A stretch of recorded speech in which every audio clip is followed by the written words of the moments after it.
This is the CalDigit USB-C HDMI dock that was recently announced.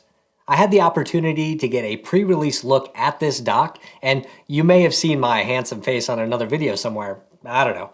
But I just wanted to take this opportunity to introduce it to you guys and kind of give you a quick overview. Hey, I'm Jerry, and I was able to get my hands on this USB-C HDMI dock to test it out and see how it works with an assortment of different machines. This isn't going to be a review necessarily, but more of just a general overview in case you haven't seen it yet.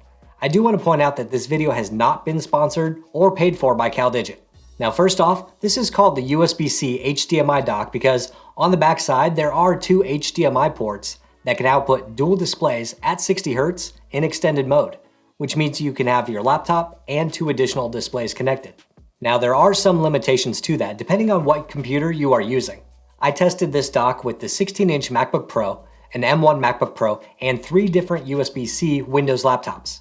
If you're using a Windows laptop with USB-C but not Thunderbolt, you can get 2 displays at 30 Hz. Or if you're running an Apple Silicon Mac like the new MacBook Pro or MacBook Air, you can only run a single external display at 60 Hz. But if you have an Intel-based Mac or PC like the 16-inch MacBook Pro with Thunderbolt 3, you can get 2 4K displays running at 60 Hz. And yes, in case anybody says differently, 60 Hz is important for fluid motion for even just simple things like dragging a window around the screen. The other big thing about this USB-C HDMI dock is that it provides more power output than many other docks. The 16-inch MacBook Pro comes with a huge power brick from Apple, and if you use a smaller power brick, you can find that when your laptop is actually running, you're actually pushing it, you will actually lose battery charge even when plugged in. The USB-C HDMI dock outputs 94 watts of power, which is enough to fully power the computer and keep the battery charged up. I was able to test that by exporting a 10-minute video file and didn't lose a single percent of battery life. Also on the back of the dock is a single Thunderbolt connection for connecting to your computer, 2 5 gigabit per second USB-A ports, and a 1 gigabit Ethernet connection. I do love having a dock with an Ethernet connection. That's something that I really needed after switching back to a Mac laptop in this past year. On the front, you have another 5 gig per second USB-A port, a 10 gigabit per second USB-C port, a UHS-2 SD card reader, and a dual audio in-out jack. I've been able to test all of the ports and connection options with different Macs, PCs, and even USB-C equipped iPads over the last couple weeks. I tested the speed on the USB ports using a CalDigit Tough Nano and a Samsung T7, and was able to get full speed on both drives. Using the SD card reader, I was able to get over 250 megabytes per second, compared to the 60 to 90 megabytes per second on the 2020 iMac.